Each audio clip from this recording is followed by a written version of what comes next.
They said it would make me pure. But what they really took was everything. At just 8 years old, Elise was laid on a linen-covered table, surrounded by women who sang hymns while silencing her screams. She didn't understand what had been taken, not until decades later, when her daughter turned 7, and Elise had to choose stay silent or break a centuries-old cycle. This is not just a story of survival, it's a journey of rediscovery, defiance, and a mother's quiet war to reclaim her body, her voice, and her future. If stories like this move you, subscribe now and don't miss the next chapter, because some truths demand to be heard, no matter how long they've been buried. In the Appalachian hills of eastern Kentucky, where the ridge lines met like folded hands in prayer, and fog slipped through the hollows like secrets, there lay a place called Summer Hollow. Most people wouldn't know it existed unless they were born there or dragged into it by blood. The trees grew tall and thick, casting long shadows that didn't lift even at noon. The soil was red, and the air always carried a hint of damp moss, wood smoke, and quiet warning.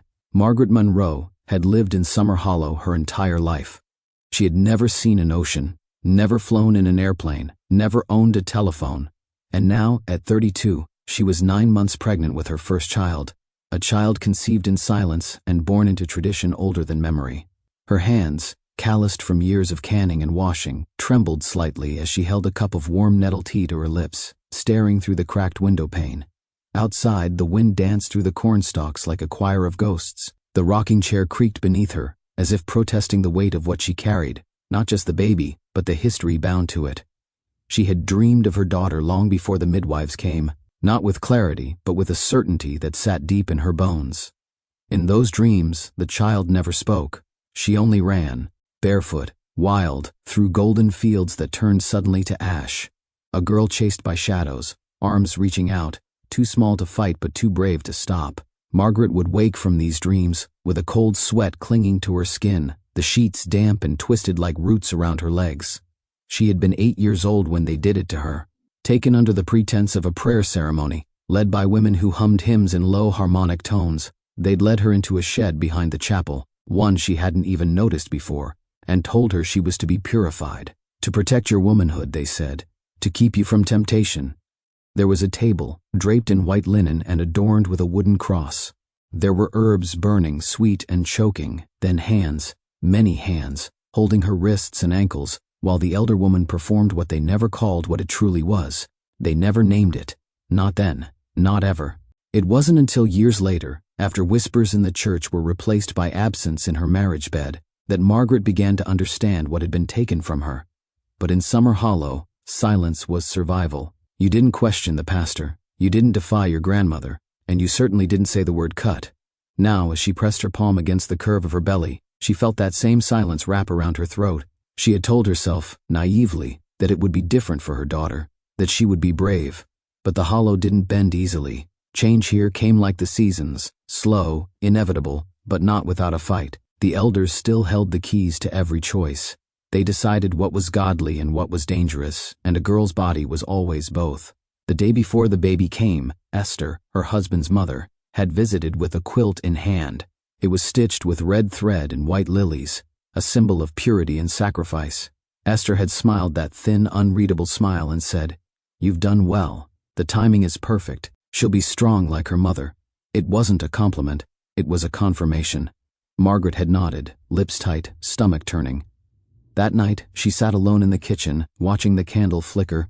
She whispered into the flame, "You are not theirs, you are mine." But even then, she wasn't sure she believed it. Outside, the trees creaked like old bones and the cornfields rustled in a language older than English. Summer Hollow watched, and Summer Hollow remembered. The labor began just after midnight, as a low hum in her spine that quickly bloomed into something primal and deep. Margaret didn't scream. Women in Summer Hollow didn't scream. They prayed under their breath and bit down on cloth and waited for the pain to pass like a storm. Never fought, only endured. The midwives came with oil and bone broth and hands like dried leaves. They moved quietly, efficiently, their presence more ritual than medical. One of them lit a small bundle of herbs and walked the perimeter of the room, muttering words Margaret only half recognized. The smell was thick and earthy, like the forest floor after rain. It curled into her lungs and made her dizzy. Elise arrived before the dawn broke.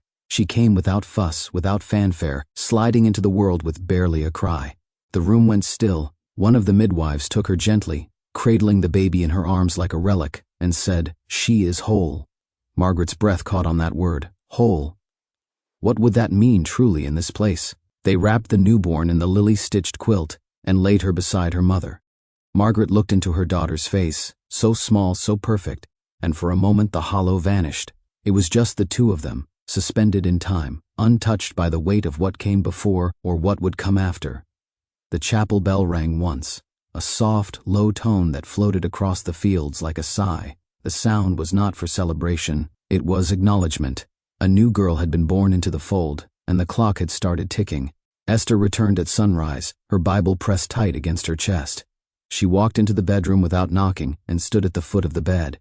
Margaret didn't look at her, didn't speak. She focused on Elise, stroking the baby's fine dark hair, trying to memorize the feeling before the world demanded something else of her. "She came on time," Esther said. "The elders will be pleased. There's strength in bloodlines like this." Then, after a long pause, she added, "We'll begin her preparation early, quiet teachings, songs. By 8 she'll be ready." It wasn't a threat, it was a schedule. After Esther left, the room felt colder. Margaret sat up slowly, wincing at the ache in her lower body, and held Elise close. The baby nuzzled against her collarbone, breathing in little huffs, unaware of the legacy coiled around her tiny limbs. Margaret didn't sleep that day. She wandered the house barefoot. Elise nestled against her chest, as if motion might delay the inevitable. Outside, the world moved on. Crows lifted from the treetops. The sun baked the earth. Neighbors hung laundry, unknowing or unwilling to speak of what had been set in motion. When night came, she wrapped Elise in a fresh blanket and stepped out onto the back porch. The boards creaked beneath her feet. Crickets chirped in the high grass, and somewhere down in the hollow, an owl called out, a long, low sound that trembled in her bones. She looked up at the sky. The stars were out, scattered like secrets across the dark. She whispered into them, not prayers, not really, just words that needed air. "You're not a vessel, you're not a warning, you're a girl, you're mine." Elise stirred in her arms, eyes fluttering open for a brief moment before slipping closed again. Margaret kissed her forehead soft and slow and whispered, "Forgive me, if I ever forget that." Behind her, the house stood silent, but Summer Hollow was awake, watching, remembering. It always remembered. Elise Monroe turned 8 on a Sunday in late June, when the heat hung low over Summer Hollow like a quilt stitched from haze and silence. The wildflowers along the fence line had begun to wilt, and the cicadas screamed endlessly from the trees, their song like a warning too old for words. Her birthday passed quietly, marked only by a small peach cobbler and a crocheted doll from her mother. There were no balloons, no gifts wrapped in bright paper, just a prayer whispered over her head and a long look exchanged between Margaret and Esther. The next morning, Elise was told to wear her white dress, the one with the lace collar and tiny pearl buttons, and to braid her hair neatly. No questions, no explanations, just a firm hand on her shoulder and the simple directive, "Today is important." She didn't know what that meant, not really. But she had learned enough to understand that questions were not welcomed. The adults in Summer Hollow spoke in circles, never directly. Words were layered, cloaked in meaning, softened into ritual. Elise had seen how women bowed their heads when certain topics arose, how their voices dropped and their eyes darted away. Margaret barely met her gaze that morning. Her fingers trembled slightly as she adjusted the braid behind Elise's ear. She smoothed the dress, kissed her forehead, and murmured, "Be still, be brave." Elise wanted to ask, for what? But the words caught in her throat like burrs. She nodded instead, not because she understood, but because that's what girls did here. They nodded. They obeyed. They walked down the narrow path behind the house, past the blackberry thickets and the old well that no one used anymore. The path curved and narrowed, swallowed by trees until it ended at a low wooden structure Elise had never noticed before. It looked like a garden shed or a smokehouse, its planks weathered gray, a simple iron latch holding the door closed. Margaret knocked once, then twice, then opened the door without waiting. Inside, it was dark and cold, despite the heat outside. The floor was packed earth. Candles flickered on rough-hewn shelves. A table stood at the center, draped in a linen cloth, with a small wooden cross resting beside a bowl of water and folded towels. 3 women were already there. One Elise recognized, Mrs. Hadley, who sometimes led the women's Bible class.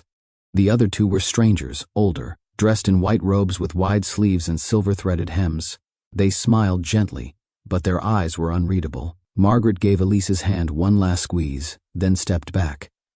"Elise," one of the robed women said, her voice soft and melodic, "you've been chosen. Today you'll be cleansed, your spirit will be protected, and your path made righteous." Elise felt a flicker of confusion. Had she done something wrong? Was this punishment?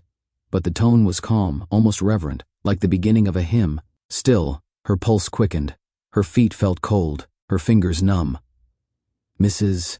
Hadley guided her gently toward the table. "Lie down, child. Close your eyes. Think of flowers. Think of God's light." She did as she was told, and then, as the candles flickered and the prayers began, Elise understood, without understanding, that something was about to be taken.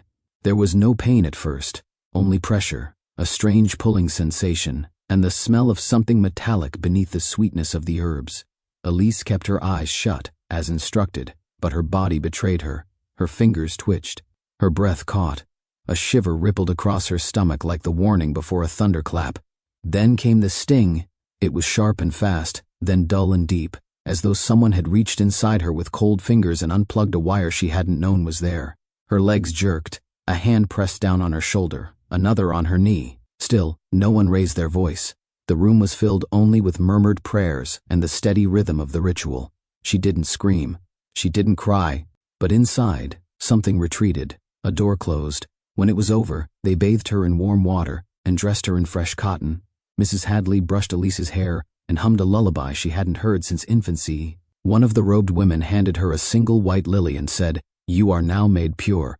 Margaret stood in the doorway, her arms crossed tightly over her chest, lips thin as threads. She didn't approach, didn't speak, just watched. The walk home was slow.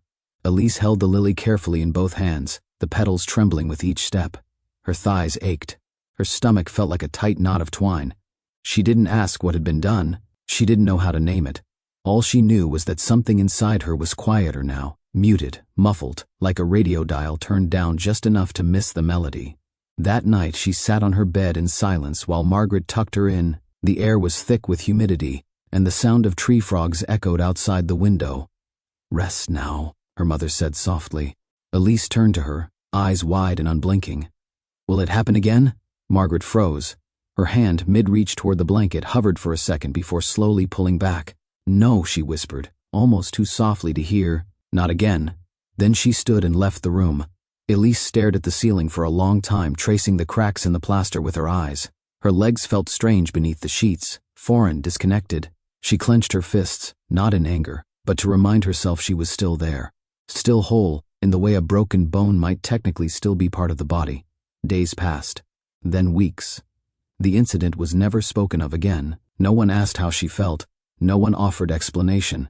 It became part of the invisible history, like the stories of ancestors whose names were etched in cemetery stones no one visited anymore. But Elise remembered. She remembered the way the candlelight danced across the linen table, the sound of water being poured, the hush that had followed the cut, louder than any scream could have been. She also remembered the moment she stopped trusting the people who told her they loved her. That was the true ceremony, not the cut. The silence. Elise entered adolescence like someone walking into a house where all the furniture had been rearranged overnight. Her limbs stretched awkwardly, her hips began to round, her voice softened. But something inside her felt stalled, unfinished. The other girls in Summer Hollow whispered behind textbooks and swapped stories in church hallways about crushes, touches, shivers that ran up spines. Elise listened, nodded when they looked her way, smiled when they laughed. But their words drifted through her like smoke, curling around a space that refused to hold them. At 13, she watched Hannah McBride giggle as she passed a note to a boy in Sunday school. Elise didn't understand what made Hannah's cheeks flush or why her hands trembled when the boy smiled back. She studied them like specimens behind glass, curious, distant, unreachable. Her own body felt like a borrowed suit, functional, familiar in its routines, eating, moving, dressing, but devoid of any warmth. Her skin responded to cold and heat, but not to touch. Her chest ached during her first period, and she bled for 3 days, curled up on the bathroom floor, clutching her stomach. But the pain was clinical, manageable, without mystery or meaning. She began to wonder, quietly, desperately, if something was wrong with her. Maybe she was broken. Maybe she wasn't built to feel what others felt. She hadn't told anyone what had happened that summer day years ago. It had faded into the background of her life, filed away like a half-remembered dream. But her body hadn't forgotten. In the evenings she would lie in bed and try to find herself. Not with curiosity, but with longing. Fingers trace skin, seeking some hidden switch, some dormant spark. But every attempt ended in numbness, in frustration, in tears she wiped away quickly, afraid even of her own vulnerability. At 15, Elise asked her mother a question. Not directly, but as close as she dared. "Mom," she said one night over dishes, "did you ever feel different from the other girls?" Margaret froze. Her hands paused above the sink, fingers dripping soapy water. Her eyes didn't meet Elise's. For a moment, the room seemed to narrow, the air tighten. "I think all girls feel different sometimes," she said finally, her voice flat, rehearsed. "It's part of growing up." Elise wanted to scream, to shake her, to beg, "Please don't lie to me." But she only nodded, dried her hands, and walked away. That was the last time she asked. After that, the silence between them grew thicker, layered with unsaid things, with ghost questions and imagined answers. Margaret watched Elise grow taller, quieter. Elise watched her mother fade inward, as if the act of withholding had cost her something essential. At school, Elise got good grades, participated just enough to avoid questions, but never more. She became known as the quiet one, the serious one, the girl who always had a book but never shared what was inside her own story. Sometimes she'd hear other girls whisper about their first time, about racing heartbeats and trembling hands, and she would feel a kind of envy so sharp it bordered on grief. Not because she hadn't experienced those things, but because she couldn't even imagine what they would feel like. And in that inability she began to carve a space inside herself, a hollow, a room with no windows, no doors, only echoes. By 16, Elise had grown skilled at pretending. She knew how to nod in the right places, when to laugh softly with the others, how to echo their wonder while feeling none of it herself. It wasn't hard. Most people didn't notice the difference between imitation and truth, especially when the performance was quiet and well-practiced. She became a master of camouflage, folding herself into the rhythm of conversation while remaining untouched by its meaning. When her friends spoke of boyfriends, kisses in the dark, pulses that raced like wildfire, Elise would smile and tilt her head thoughtfully, saying just enough to seem like she belonged. But the truth lingered underneath, an ache with no location. It wasn't that she didn't want to feel. She wanted it so badly that it hurt. She wanted to know what it meant to be desired and to desire, to feel her body respond with something more than silence. But every attempt to stir that sleeping part of herself ended the same way, with a numbness that felt like failure. The internet, though limited in Summer Hollow, offered glimpses into other worlds. Late at night, with the lights off and the volume low, she would scroll through articles and anonymous forums, trying to piece together what might be wrong with her. Terms like anorgasmia, sexual dysfunction, nerve damage surfaced in her searches. But none of them felt precise. They were words for broken machines. She didn't feel broken. She felt absent, like a room sealed off before she ever had the chance to live in it. And yet, amidst all the medical language and clinical diagnoses, there was one article that mentioned something different, something Elise had never seen named before. Female genital cutting, it said, often performed under the guise of tradition or purity rituals, leads to loss of sensation, pain, and trauma later in life. Her breath caught. She read the words over and over, heart pounding. The description was vague but familiar, too familiar. It echoed something she'd buried, something she had never dared to name. She clicked away quickly, erasing the browser history, but the words lingered. For the next few days, everything felt different. She looked at the women in her community, the ones who'd sat in that room all those years ago, who'd smiled and hummed prayers while she lay frozen, and wondered if they knew, if they had felt the same emptiness, if they had simply decided to carry it like a stone in the chest for the rest of their lives. At dinner, she watched her mother move around the kitchen with that same quiet grace, the same silence in her eyes, and she wanted to ask again. This time not as a child, but as someone trying to map her way out of a cave with no light. But she said nothing. One afternoon, a boy from town, Michael Graves, asked if she wanted to go walking with him after church. He was kind, if awkward, and Elise liked the way he didn't talk too much. They walked in silence through the fields behind the chapel, the air thick with pollen and summer heat. At one point, he reached for her hand. She let him take it. When he leaned in to kiss her, Soft, gentle, hesitant. She let him do that too. But she felt nothing, not disgust, not warmth, just blankness. As if the moment was happening to someone else, or on a screen several feet away. She smiled politely afterward, thanked him, and walked home alone. That night she stood in front of the bathroom mirror for a long time, studying her face, searching for something, anything that might prove she was real, that she could feel, that she wasn't hollow. But all she saw was a reflection that didn't answer back.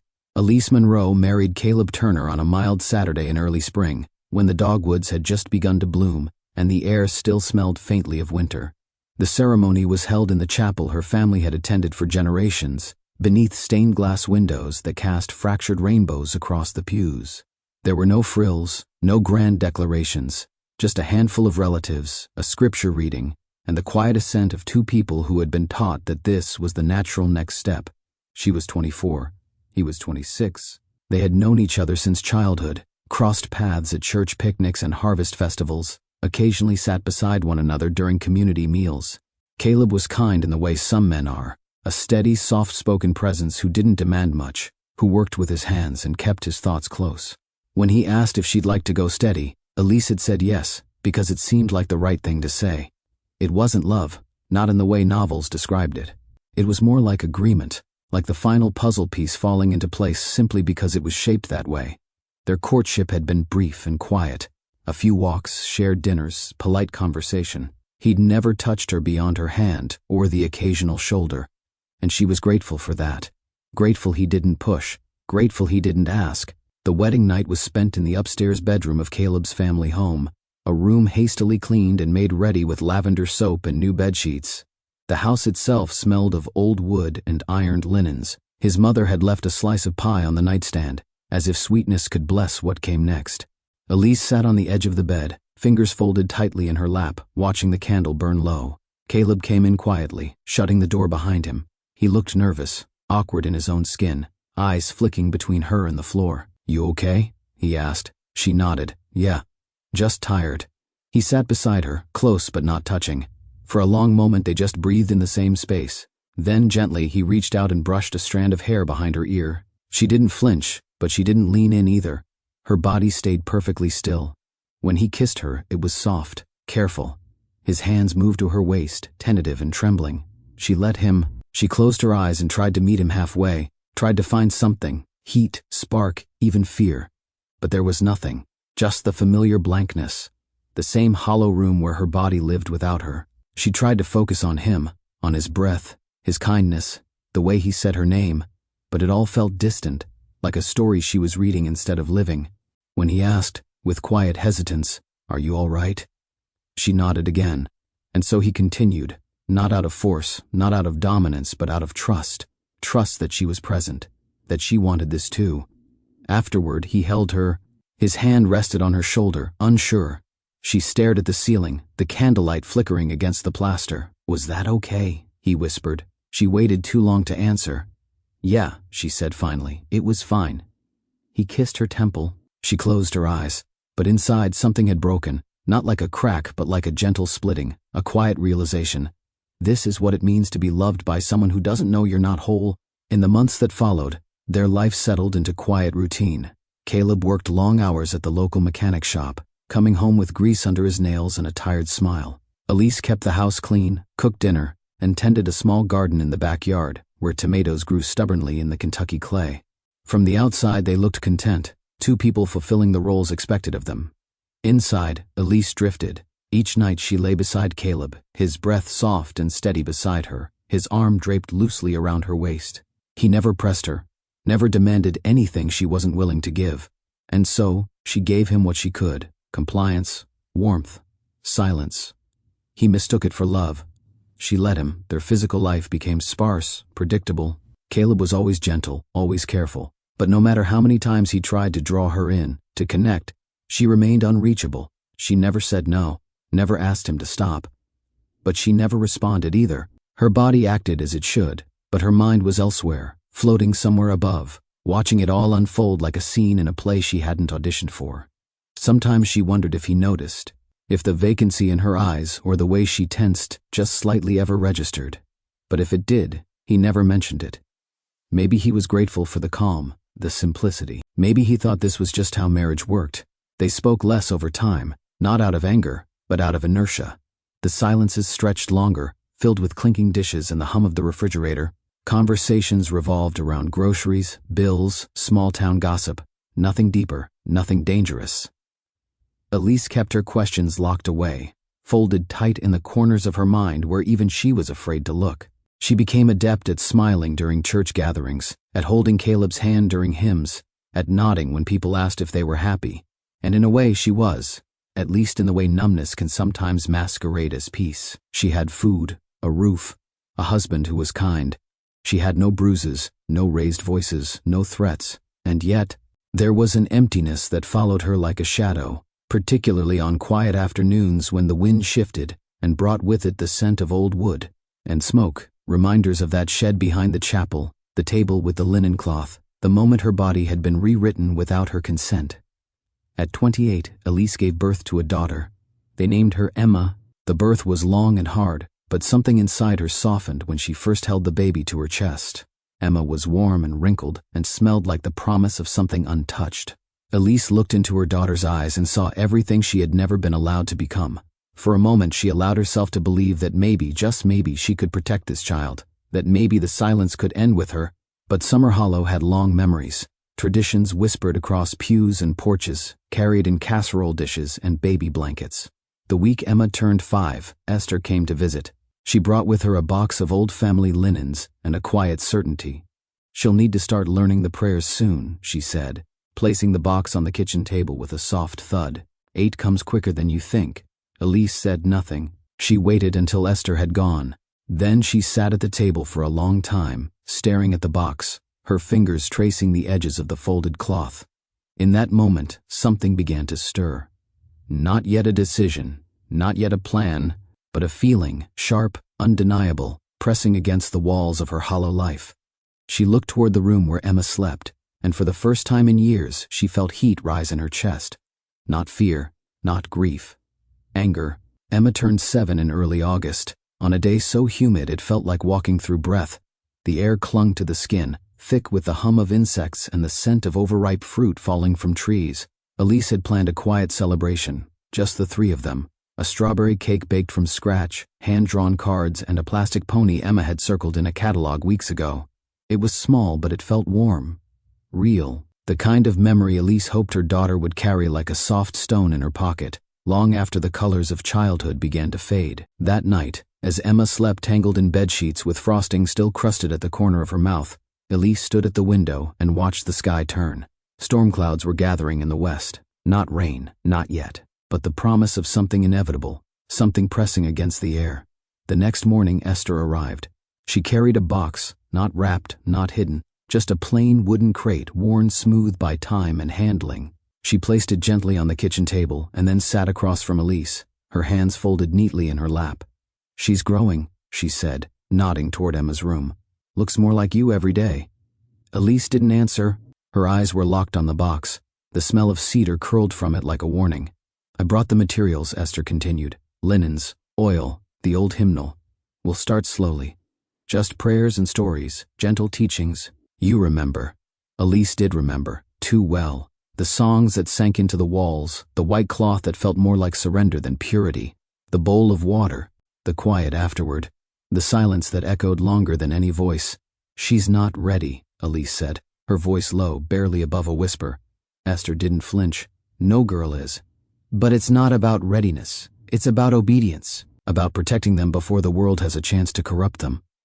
Elise stood slowly, hands clenched at her sides. "She's just a child." "All the more reason," Esther replied, her voice still calm, "before she starts asking questions, before desire wakes up in her bones. You know how dangerous that can be." A flash of heat surged through Elise, unexpected and sharp.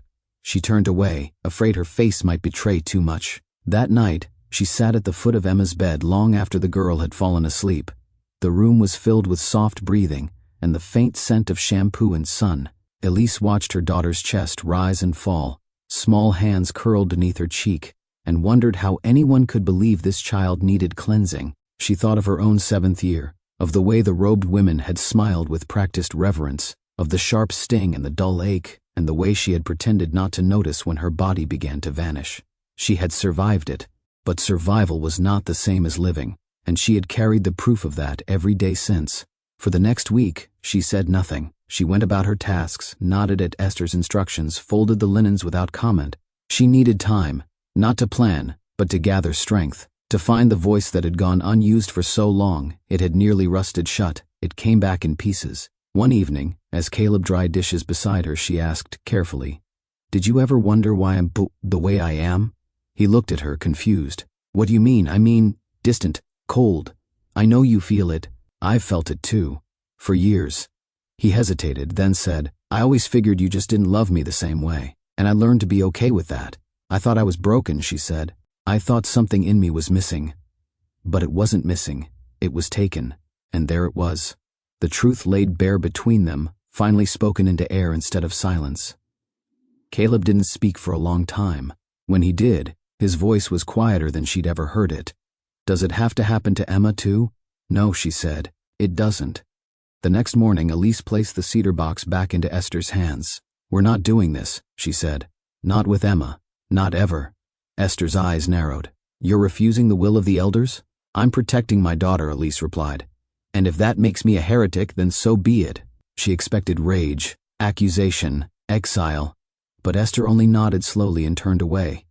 Later that day, Elise walked with Emma through the orchard behind their house. The trees were heavy with fruit, branches bowing toward the earth. Emma ran ahead, laughter trailing behind her like a ribbon, and for a moment, Elise felt something unfamiliar surge inside her. Not just relief, not just defiance, but hope. Elise had never intended to work in a hospital, but when Emma started school and the house felt too quiet, too slow, she took a job as an administrative assistant at the county medical center just outside Summer Hollow. The pay was modest, the hours reasonable. Most days passed in a rhythm of clipboards and filing cabinets, phone calls confirming appointments, and offering soft directions to people who looked more lost than sick. It was the kind of job that didn't ask too many questions. Elise liked that. She could disappear into routine, tucked neatly between schedules and silence. One Thursday afternoon in late October, she was asked to help set up for a small symposium being hosted in one of the larger conference rooms. A group of visiting medical professionals had come from out of state, some university program focused on rural women's health. Elise rolled in a cart of bottled water and handouts, adjusting the chairs into clean rows as two women unpacked materials at the front. They were unlike most of the people who passed through the hospital, confident, composed, but with a warmth that didn't feel rehearsed. One of them, a woman in her 40s with short silver-streaked hair and dark eyes, caught Elise's gaze and smiled. "Thanks for setting this up," she said. "You're Elise, right?" Elise nodded. "Yeah, welcome. I'm Dr. Amelia Chase. We're grateful to be here." Her voice was low, steady. There was something in it Elise couldn't name. Assurance, perhaps. Kindness, but earned. The presentation began shortly after. Elise lingered in the back of the room, pretending to organize handouts while the slides lit up the projector screen. "Today, Doctor," Chase began, "we're talking about trauma that hides in plain sight. We're talking about bodies altered without consent, and the long, quiet grief that follows." Elise felt her pulse quicken. She didn't know why, only that the air seemed suddenly heavier. As the slides changed, phrases appeared that struck her like tiny bolts of static. Female genital cutting FGC, sometimes called female circumcision, often performed in silence under the veil of tradition. The long-term effects, loss of sensation, psychological distress, difficulty with intimacy, PTSD. Her breath caught. The doctor's voice continued. "In some communities, it's framed as a rite of passage, a religious requirement, a way to ensure purity. But at its core, it is a form of violence. And the hardest part is, many women don't even know it has a name." Elise stood frozen. The room buzzed around her, pens scribbling, people nodding, but she was no longer there. She was 8 again, lying on linen, the room spinning with candlelight. She was 16, staring into a mirror. She was 24, lying next to Caleb, silent and still. And now, she was here. And there were words, actual words, naming the ghost she had been carrying. She left the room before it ended, locked herself in the staff restroom and sat on the closed toilet lid, hands pressed to her temples. Her heart beat wildly, but not from fear. from recognition, from rage, from the terrifying, liberating possibility that she hadn't been crazy or broken, just betrayed. Later that evening, long after the symposium had cleared, Elise found Dr. Chase in the parking lot, loading boxes into the back of a rental SUV. "Dr. Chase?" she said, her voice barely audible. The woman turned, surprised but smiling. "Hi again. Everything okay?" Elise hesitated, then stepped forward. "What you said in there about cutting, about not knowing." Dr. Chase's smile faded into something gentler. She nodded slowly. "Do you think that might have happened to you?" "I know it did," Elise said. "I didn't know the word for it. Not until today." The doctor closed the car door and leaned against it. "You're not alone, Elise. You're not the first. And you're not without options." Elise looked down at her hands, at the small tremor in her fingers. "What kind of options?" "We've worked with survivors who want to understand what's possible, emotionally, physically. There are assessments. There are surgeries for some. There are therapists who specialize in this kind of trauma." Elise swallowed hard. "Is it reversible?" "Not entirely," Dr. Chase said gently. "But for many women, there's healing, there's reconnection, there's life beyond what was taken." Elise felt her knees wobble. She steadied herself against the car. For a moment the world tilted, then righted itself. "I have a daughter," she said. "She's 7. I stopped it. I told them no. But I didn't know why I was saying no until now." "You don't need to have all the answers," the doctor said. "You've already made the hardest choice." They exchanged contact information. Elise tucked the card into her purse like it was made of glass. That night she sat on the edge of her bed and stared at the ceiling. For the first time in decades, she felt something stir inside her. Not pain, not sorrow, clarity. It was a beginning. The email sat in her drafts folder for 3 days. She'd written it the night after the symposium, fingers trembling above the keys, heart pounding like a warning bell in her chest. It was short, just a few lines, a request for more information, a confession of sorts, and a question she was almost too afraid to ask: what happens next if I say I want this? On the 4th morning, Elise pressed send. Dr. Chase responded within hours. The message was warm, direct, without a trace of pity. It outlined options, offered links to articles, and included contact information for a women's health clinic in New York that specialized in reconstructive care for FGC survivors. There were intake forms, travel tips, a timeline. But what stood out most was the final sentence: "You are not alone. You deserve to feel whole again." Elise read it again and again, as if it might disappear. In the quiet evenings that followed, she began to imagine it, herself, boarding a plane, stepping into a world where no one knew her past. A world where she could claim something for herself without explanation or shame. The thought was terrifying and exhilarating. She didn't tell Caleb, not yet. They had long since slipped into a kind of cordial distance, respectful, functional, empty. He noticed she was quieter, maybe more focused, but didn't press, and Elise found herself grateful for the space, even if it came from disconnection rather than understanding. Booking the flight felt surreal. Her hands shook as she entered her credit card information, as if the computer might reject the transaction on moral grounds. But it didn't. A few clicks later, she had a round-trip ticket to New York City, 3 days away, 1 consult, 1 surgery if she chose to go through with it. 1 chance to reclaim something she wasn't even sure how to name. The night before she left, she packed lightly, just 1 bag, small enough to carry herself. She laid out a scarf Emma had given her last Christmas, pink with tiny embroidered stars.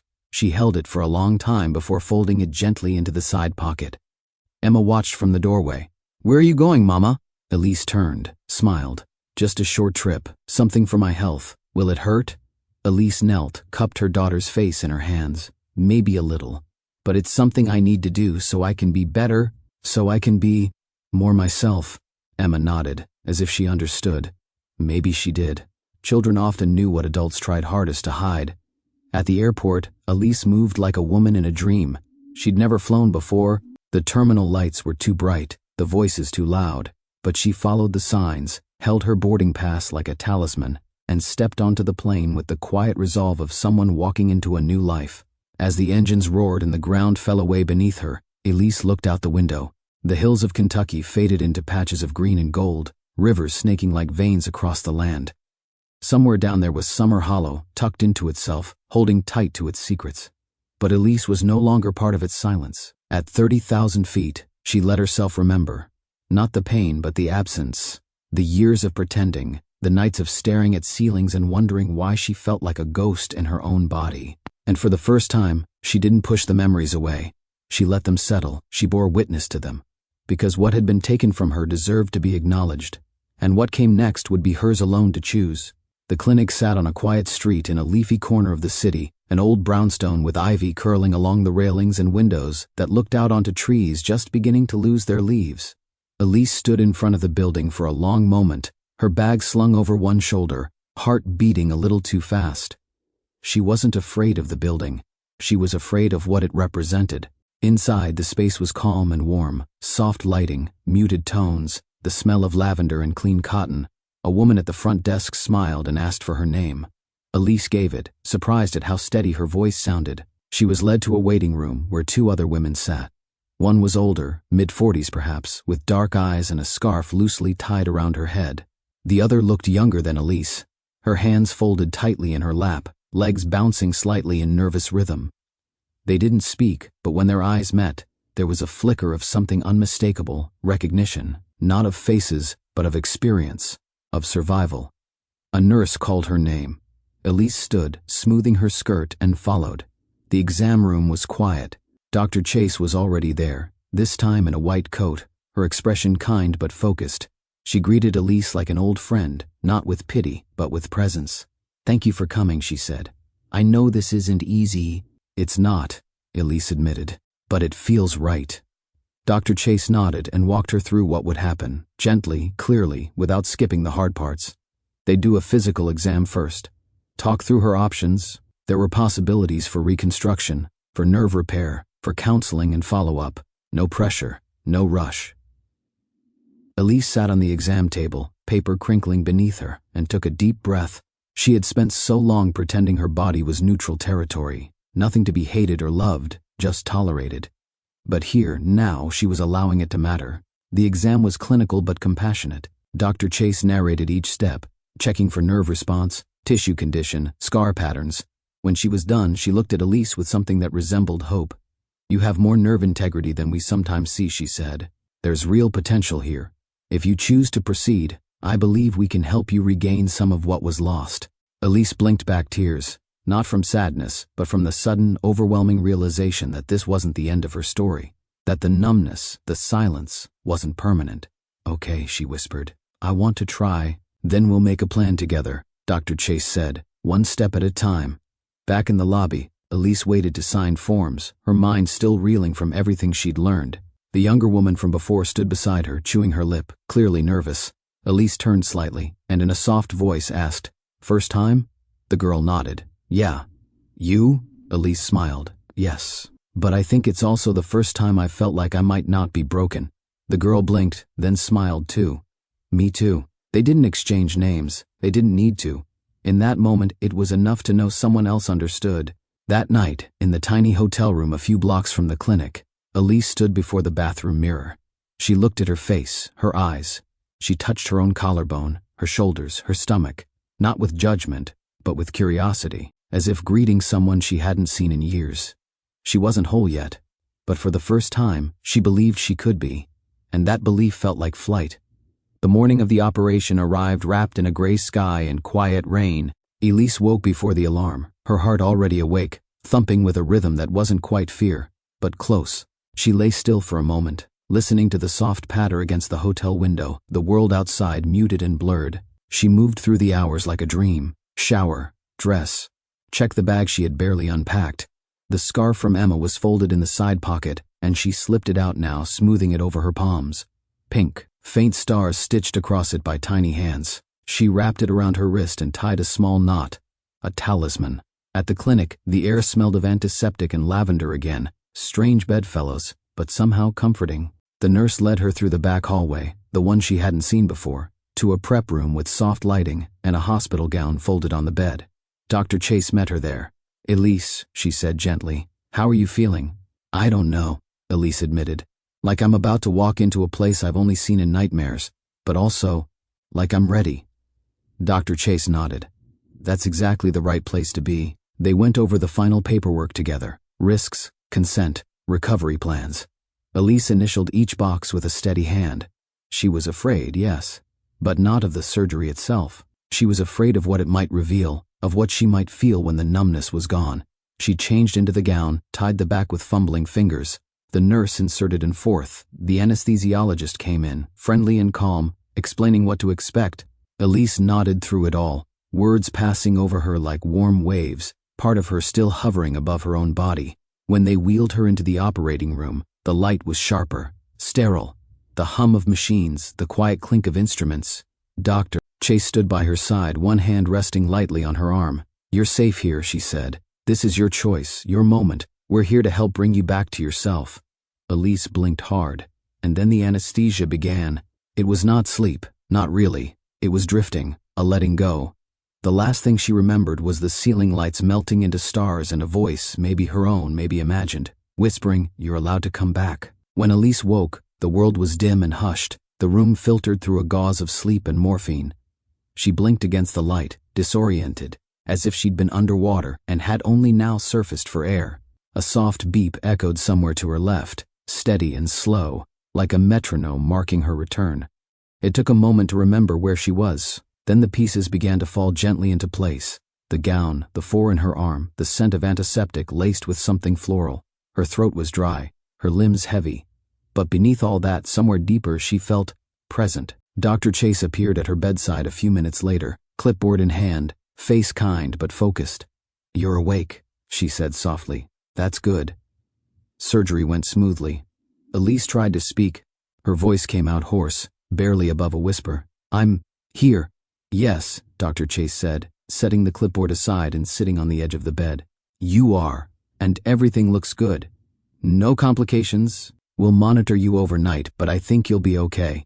Elise nodded, her eyes fluttering shut again, but this time it wasn't sleep pulling her under.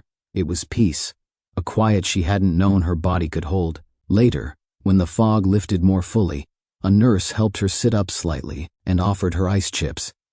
Elise took them gratefully, each flake melting on her tongue like something holy. She looked down at her body, not with fear, but with tentative curiosity. There was gauze, a dull ache, but also a stillness that felt earned. The pain, when it came, was manageable. Sore, yes. Tender, but not sharp, not terrifying. It felt like the kind of pain that meant something was healing, rebuilding. She lay there for hours, watching the shadow of the blinds move across the wall. She thought about her daughter, about the scarf tied around her wrist, now slightly crumpled, about her own mother and the women who had believed they were doing right by her. And then she thought about the girl she used to be, the one on the table at 8 years old, eyes wide, silence pressed into her bones. That girl hadn't disappeared. She'd just been waiting. Now Elise reached for her. "You're safe now," she thought. "I'm here. I came back for you." The next morning, Dr. Chase returned with aftercare instructions, a timeline, and quiet encouragement. She answered Elise's questions without hurry, without avoiding the difficult ones. "There may be moments ahead where you feel everything at once," she said. "Emotion, sensation, grief, joy. It can be overwhelming." "I think I'm ready," Elise said. "Or at least, more ready than I've ever been." They both smiled. When it was time to leave, Elise changed slowly, carefully, aware of every movement. Not fearful, just awake. Outside, the city moved around her, indifferent and vibrant. She hailed a cab back to the hotel and rode in silence, hand resting gently over the bandage hidden beneath her coat. She didn't feel whole yet, but she felt like she had stepped onto the path toward it. That night, she stood in the hotel bathroom again, looking into the mirror. Her face was pale, her eyes ringed with exhaustion, but there was something new there too, something steady. She touched her chest, her stomach, her hips, and finally, lower, where the numbness had once lived without question. She didn't feel everything, not yet, but for the first time she felt something, and that was enough. When Elise returned to Summer Hollow, the town looked exactly the same. The roads still wound through fields dusted with gold. The church steeple still caught the sun just before dusk, and the same creak echoed from the porch swing every time the wind passed. But something in her had shifted, so the world didn't sit the way it used to. She stepped out of the taxi and stood for a long moment in front of her house, letting the weight of home settle on her shoulders. It didn't feel like returning. It felt like arriving. Emma ran down the steps before Elise had time to knock, arms flung wide, hair wild with excitement. "Mama!" she cried, crashing into Elise's waist with the force of her full little body. Elise knelt, arms tight around her daughter, pressing her face into the tangle of curls. She inhaled deeply, the scent of sunlight and peanut butter and shampoo, and felt something loosen inside her ribcage. Caleb appeared in the doorway, hands tucked in the pockets of his jeans. He gave her a small smile, uncertain, respectful. "Hey," he said. "Hey," she replied, standing slowly. They didn't hug, there was no need, but he reached out, gently took her bag, and led her inside. The house looked untouched. The kitchen still smelled faintly of rosemary. A bouquet of wildflowers stood in a mason jar on the table, clearly picked with care but arranged without flair. Elise ran her fingers along the counter, noting each familiar groove in the wood. Over the next few days she moved carefully, listening to her body in a way she never had before. Each stretch, each shift, each breath became an act of attention. There was pain, yes, but there was also a strange thrill in feeling her own skin respond, in waking up not just physically, but spiritually. She found herself humming while folding laundry, smiling at the sun through the curtains, running her fingers over her wrists, her neck, her thighs, not in longing but in wonder. This was her body, entirely hers. One morning, a week after her return, Elise sat on the porch with Caleb. The air smelled like cut grass and distant rain. Emma was napping. The silence between them felt different now, less like a chasm, more like a shared pause. Caleb broke it first. "You seem lighter," he said, "different." "I am," Elise replied, her voice steady. "It wasn't just physical. The surgery. It opened something." He nodded, eyes fixed on the field. "You were always hard to reach. I thought it was me, that I wasn't enough." "It wasn't you," she said. "It wasn't anyone. I was taken away from myself before I ever had a chance to know who I was. I lived like a ghost." Caleb turned to her. "And now? I think I'm learning how to be here, fully here." He was quiet for a long time. Then softly he asked, "Do you think there's a place for me in that?" Elise looked at him, and for the first time in years really saw him, not just the man she had lived beside, but the man who had waited, however imperfectly, for her to come home. "I don't know what that place looks like," she said honestly, "but I'm willing to find out." That night, she lay in bed with the window cracked open. The sounds of Summer Hollow filtered in, the rustle of leaves, the chirp of frogs, the occasional distant dog bark. She touched her own skin again, fingertips drifting over the curve of her hip, the hollow of her stomach. There was no urgency, no shame, and then, cautiously, she let her hand wander lower, slowly, mindfully. There was no jolt, no lightning, but there was warmth, a subtle, unfamiliar kind of electricity humming just beneath the surface. She inhaled, exhaled, and felt it rise, gentle like the tide pulling against the shore. Tears pricked her eyes, not from grief this time, but from awe. She was not broken. She had never been broken. She had only been waiting to return. It began with a single page. Late one night, long after Emma had fallen asleep, and the house lay quiet beneath a blanket of crickets and breeze, Elise sat at the kitchen table and opened a blank document on her laptop. She stared at the screen for a long time, the cursor blinking like a heartbeat, steady and patient. Then she began to type. She didn't know what she meant to write. At first, it was just fragments, memories, sensations, the table behind the church, the silence afterward, the years of trying to feel something and failing, the surgery, the awakening, the return. She didn't edit, didn't backspace. She wrote with the urgency of someone who had waited too long to speak. Hours passed, the house sank deeper into night, and still she wrote. By dawn she had over a dozen pages, raw, uneven, but alive. A few days later she posted a version of it on a women's health forum, anonymously. She didn't expect anyone to respond. Maybe, deep down, she didn't even want them to. But they did. The comments came slowly at first, then they multiplied.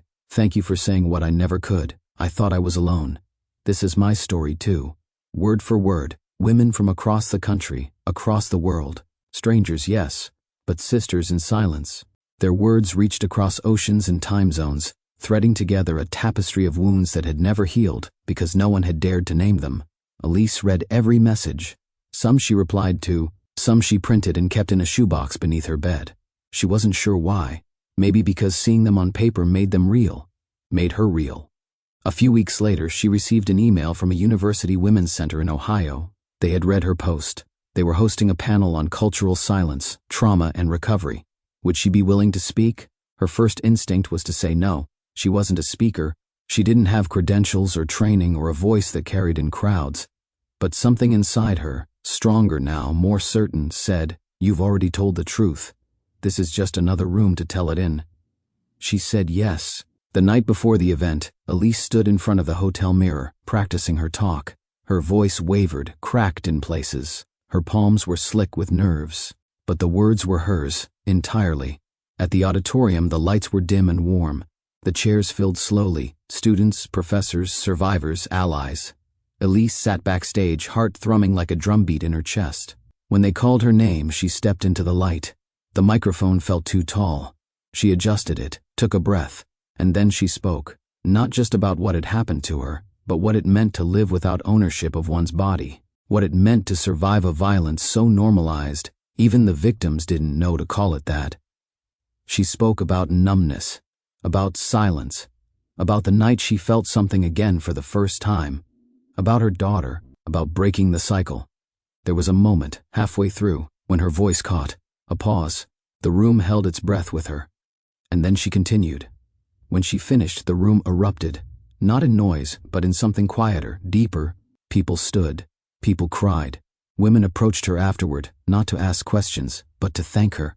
Some couldn't speak at all. They just held her hands and nodded. That night, back in her hotel room, Elise sat in the bathtub, steam curling around her like smoke. She thought about the girl she had been, about the woman she was becoming, about the thousands of others still living inside a silence they didn't choose. She made herself a promise. This was only the beginning. When she returned to Summer Hollow, something had shifted again. Not in the town, not in the people, but in the way she moved through them. She no longer shrank, no longer ached to disappear. She met people's eyes. She spoke her mind. She smiled, not the practiced smile of survival, but the soft, unguarded kind that came from within. Caleb noticed. Emma noticed, and Elise noticed too. One morning, she stood before the mirror in her bedroom, brushing her hair. The sun poured in through the window, catching on the strands of gold at her temple. She met her own gaze. There were lines around her eyes now, a faint scar near her collarbone. Her hands looked older, but she didn't look away. For the first time in her life, she recognized the woman in the glass, not as someone she had to tolerate, but as someone she was proud to be. The seasons had turned several times since the night Elise first stood behind a microphone and told her story out loud. Summer Hollow remained what it had always been, quiet, unassuming, stitched together by tradition and routine.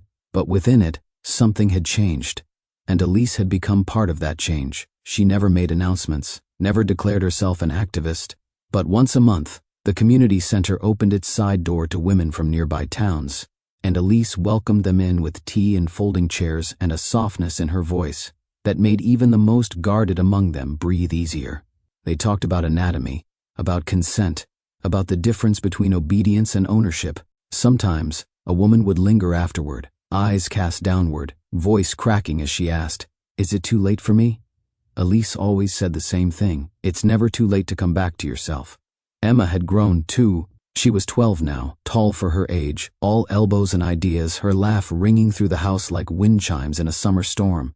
She was curious, bold, sometimes too bold. But Elise never silenced her. Not anymore. One evening, they sat on the back porch as the sun dipped behind the trees, casting long gold shadows across the field. Emma curled beside her mother, legs tucked beneath her, holding a journal filled with doodles and notes from school. "Mama," she asked, "can I ask you something?" "Always," Elise said. "Why don't we go to church anymore?" "Like the old one, Grandma's church." Elise looked out at the horizon. The question had been waiting. She took a deep breath. "When I was little," she began, "the people at that church believed some things that hurt girls. They thought they were protecting us, but they were taking something important away." Emma frowned. "Like what?" "Like the right to feel, to choose, to know your body belongs to you and no one else." Emma was quiet for a moment. Then, cautiously, "Did they hurt you?" Elise nodded yes, a long time ago, and I didn't understand how much it affected me until I was older. But I made a promise it would end with me. Emma leaned her head against Elise's shoulder. "You kept that promise." Elise's throat tightened. "I did." They sat there in silence, the kind that didn't ache but settled like a soft blanket over the bones. Elise wrapped her arm around her daughter, holding her close, not out of fear, but out of awe.